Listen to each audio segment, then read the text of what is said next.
Hello and welcome to So What You're Saying Is. I'm Peter Whittle. Now I'm very pleased to be carrying on my conversation with the novelist Lionel Shriver.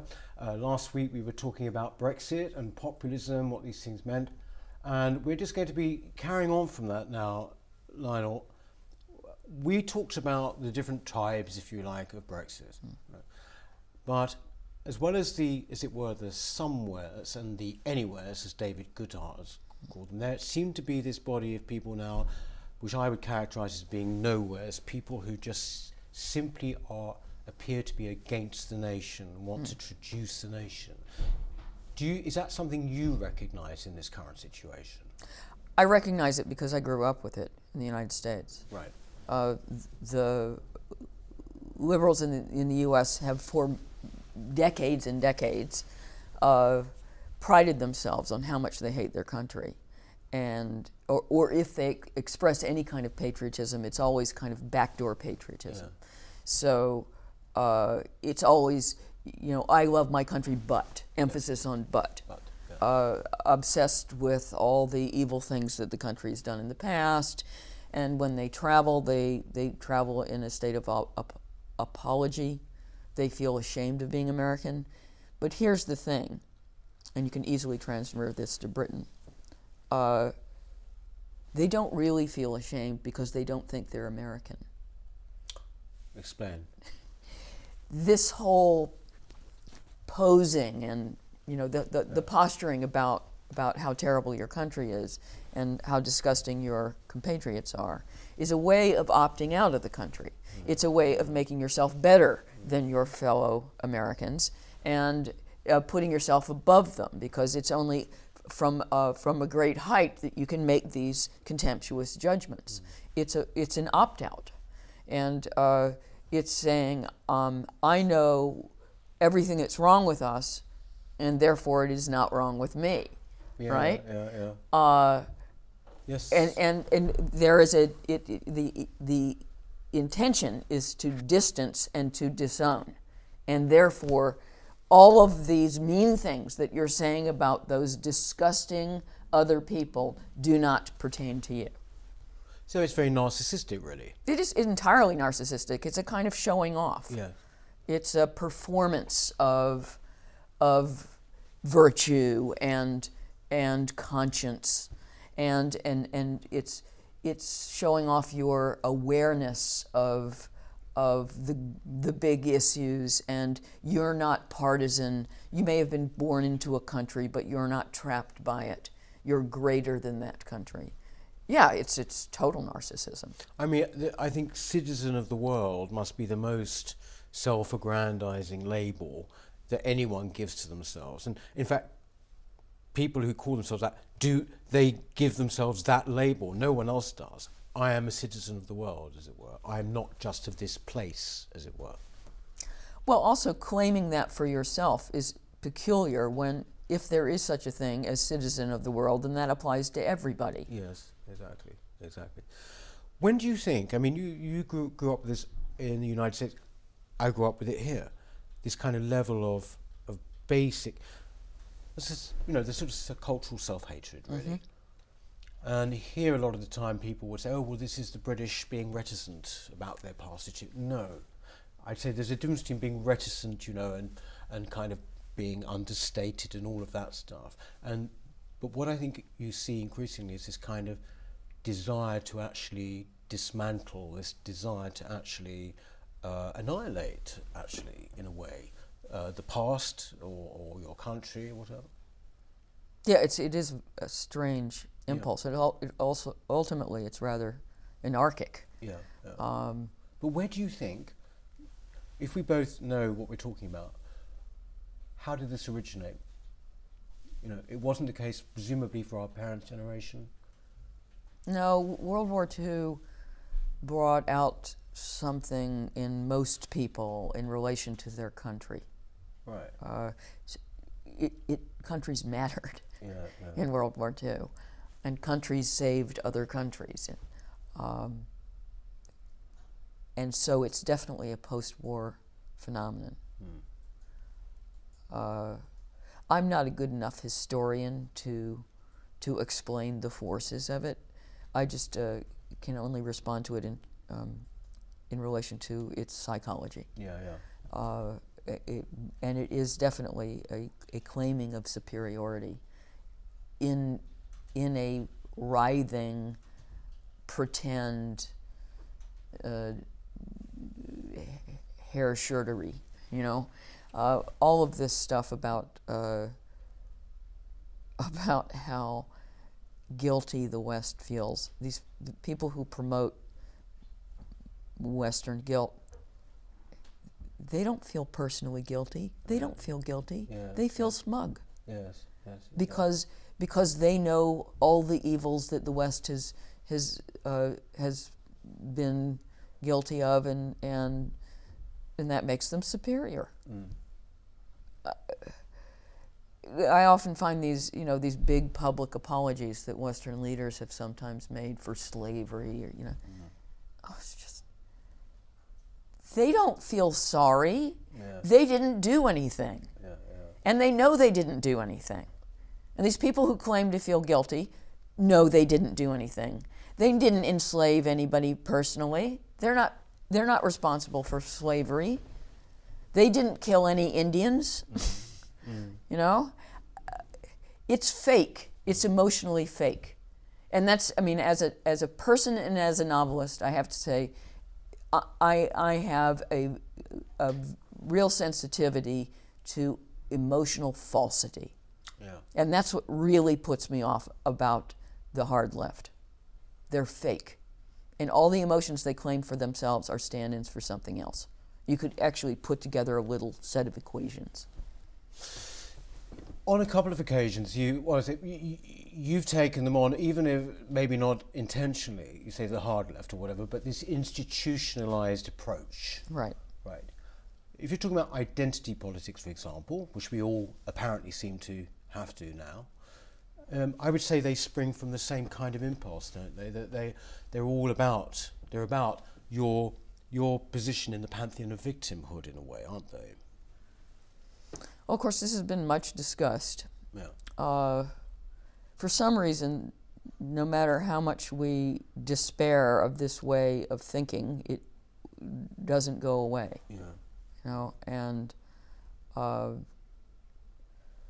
we're raising whole generations now to believe that you have to be able to feel sorry for yourself to have any power. You have to have some terrible disadvantage. And honestly, I think one of the things that the Me Too movement has been about is a bunch of white women discovering their disadvantage, and glorying in their victimhood, because hitherto white women have been only this far from the bottom on the victimhood totem pole. So it's been really exhilarating to be able to feel sorry for yourself and to celebrate how badly you've been treated. You made a speech, it was a few years ago, at the Brisbane Literary Festival, I think it was. Yes. And it was about an aspect of this, which is something we're hearing about, cultural appropriation. This idea is somehow that, well, I guess we've got to keep in our own silos or whatever it was. But can you tell us about that? Because a lot of people were very angry with what you said. But yeah, to my astonishment. I mean, this concept has taken off since then, and I even worry that I may have helped it along just by opposing it. When I first wrote that speech, I was worried that it would be basically setting up a straw man, because it was such a stupid concept that I was opposing, that its illegitimacy seemed self-evident. Yeah. Basically, I worried that the speech was going to be boring. Right. Okay. And I guess in the end it was anything but. No, quite. But, I think that, alas, the concept has spread enough that it doesn't need a lot of explaining. But the idea is that you may not borrow from other cultures without you look up the definition, without permission, though. anything to do with that culture, and how one seeks that permission is utterly mystifying. And this comes, doesn't it, from the idea? Well, it actually originated hilariously in the fashion industry.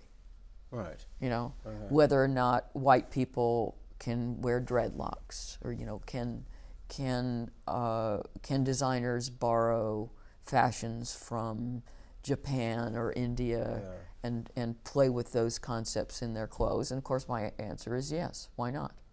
But isn't this? Whom are they hurting? Isn't this meant to be the whole point, in a way, of multiculturalism, or we're meant to celebrate diversity? You would think. And the thing is that what is one of the things that is used most to talk about this whole era? It is food, isn't it? It's cuisine. Right. Right. So, I think you've made this point. What about, therefore, London is full of different ethnic restaurants, different cuisine. What is that appropriation? Oh, obviously. Because I mean, if you take the concept seriously, basically you just have to stay home, because anything you do or say or imitate or buy is a kind of stealing. Yeah. I mean, it's a dysfunctional idea on every level. First of all, how do you define a culture? You know, what is a culture? Most people have no idea. I kind of had no idea what a culture is. It doesn't have any boundaries. It's a very mushy concept. And insofar as there is any such thing as a coherent culture, you know, American black culture or Indian culture or Pakistani culture, fine. Let's presume there is something to it. They're constantly interacting. Yeah. We constantly borrow from each other.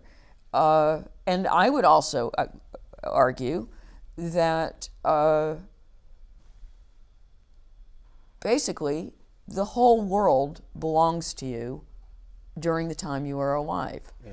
That, you know, these other cultures, these other people out there doing different things and saying different things and having different traditions are part of your experience, and therefore they belong to you. We're not alive for very long, and while we're here, we own the world. We own all our experience and all our perceptions of others. So, and besides which, you know, I'm big on the concept of play. My career is all built on play. Why can't we play with each other's toys? Yeah. But it seems that at the basis of this something which is extremely important, which I would have thought as a writer is probably one of the most important things facing you. It's the idea that only particular people can tell particular stories, isn't it? That's what is behind the whole cultural Interestingly, when I gave that speech, virtually no one was claiming that fiction writers couldn't tell stories from the point of view of characters that were very different from themselves, including of a different race or religion. And within short order, because I was basically just trying to head that off, because if you applied it to fiction, then that would be the case, that you wouldn't be allowed to write from the perspective of other people. And in short order, yes, indeed, that's exactly what happened. That suddenly we had this notion in the literary world that it was a very dangerous thing to do, to write from the perspective of another group of people. And then they even fashioned this creepy expression, stay in your lane. Stay in your lane? Stay in your lane. But this negates virtually our entire culture, doesn't it? I mean, well, it negates whole careers. It negates fiction. It means it's the end of fiction. You know, one of the things you're not supposed to, someone like me is no longer allowed to use AAVE, African American Vernacular English. So how would that actually in my work? So that means that if I have black American characters who have a kind of street way of talking, they have to have perfectly correct English, because I'm not allowed to avail myself of how they actually talk. And basically I have to write bad fiction and I have to write bad dialogue. And it cannot have any sense of verisimilitude about it. Yeah. And This is no way to be. This is no way to read. I mean, it's no fun. And most importantly, you know, who says? This is I think what's most important, and this goes beyond cultural appropriation, has to do with all these different new little rules that seem to be coming down the pipeline, applying to not just to writers, but basically to everyone. Who says? Yeah. Who says? Who's handing down these rules? And what bothers me is the way in which we're empowering, I don't know, some 19-year-old in a bedroom with a Twitter account to tell us what to do. And little by little, some of these shrill opinions about what you're allowed, they're filtering into schools and places of employment and publishers, and suddenly these rules achieve institutional reality. Are people scared? I mean, are publishers scared? Are people who would write, are they kind of therefore nervous about what they're going to write? I think right now they are. I'm a little nervous. You also had a bit of a run, did you not, with a publisher, with Penguin. Something about they wanted to, it was promote diversity in their authors or something, but almost in a kind of arbitrary way, wasn't that right? It wasn't arbitrary, it was mathematical. Right, okay. I got into big trouble for this, but I was sent this posy email that went to the agents of all of their authors, and it was proclaiming that it was their intention by 2025 to achieve a perfect reflection of the UK population mathematically in relation to gender, sexual preference, race, ethnicity, disability, and class. Right, and class. So, for example, they were no longer going to have any educational requirements whatsoever of the staff they hired, which I wasn't sure was an indictment of publishing or English education. But this just doesn't make, this is just crazy. It doesn't make any sense. The complexity boggled the mind. It seemed completely impractical. And furthermore, it did not seem remotely in the interest of publishing good books, right? Yeah. And so I made fun of it. But there were a couple lines taken out of context, and because there's a certain cabal out there that's, hungry for new enemies, what I said was twisted around to be anti-diversity. Right. And, I thought I wanted to preserve publishing for white people, and I was the ridicule, which was very specifically aimed at the publishing company and its dopey new policy, was twisted around to be aimed at diverse writers. So, I was making fun of diverse writers. It was, but in some ways it was interesting, because I think this is happening to a lot of people. That's in some ways the nature of social media. It's a forum that is very good at taking things out of context and little snippets. It's oriented towards little snippets. Yeah. And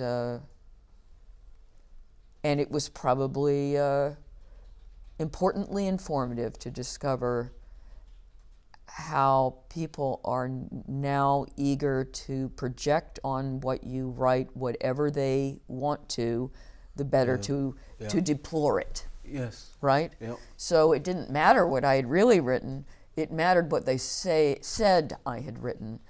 And that was a discouraging revelation, because you cannot defend yourself against what you didn't say. It's just, and for me, I did a second column on this and addressed the fact that, especially for a professional writer, this was the ultimate hell, because it means language doesn't function. It means words just don't mean anything. If people can twist what you write enough, then there is no point in writing anything, because someone else is really writing it for you. They're going to project onto you what they wish to read and what they wish to see. And in that case, the whole exercise is out the window. I mean, you might as well just watch TV. Again, what it also means is that you can't give your characters things to say. Isn't that right? I mean, Oh, that's another issue. Yeah. One of the things that I use in novels, because I do sometimes take on larger social issues, is having characters disagree with each other, and or having a character take an extreme view, which may be the kind of logical endpoint of a certain direction, and you can get a sense of dimension and energy by having people represent views that are not necessarily the authors. The trouble is that lately, literary criticism, insofar as there is any, has become so crude that now people just interpret everything in the book as the voice of the author. Yes, exactly.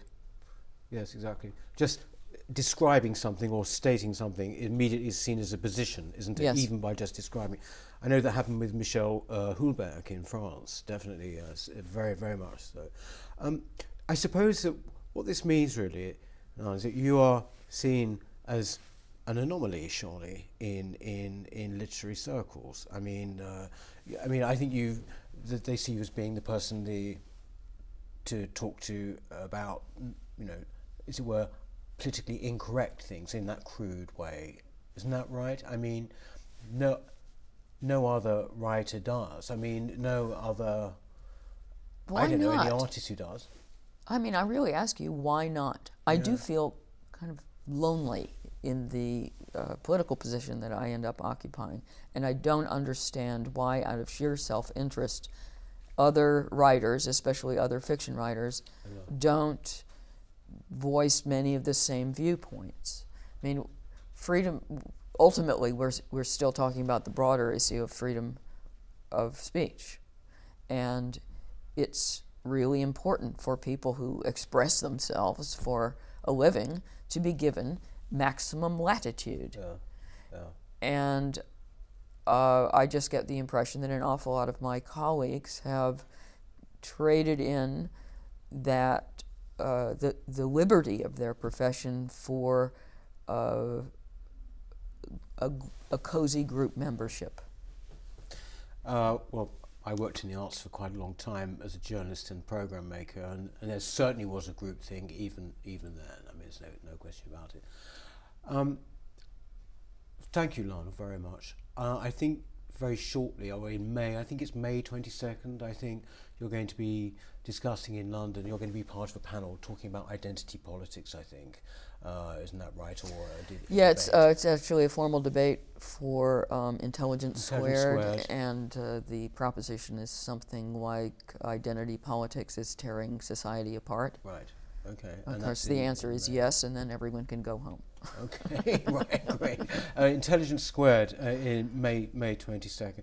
Lionel, thank you very, very much again for coming on. Great conversation.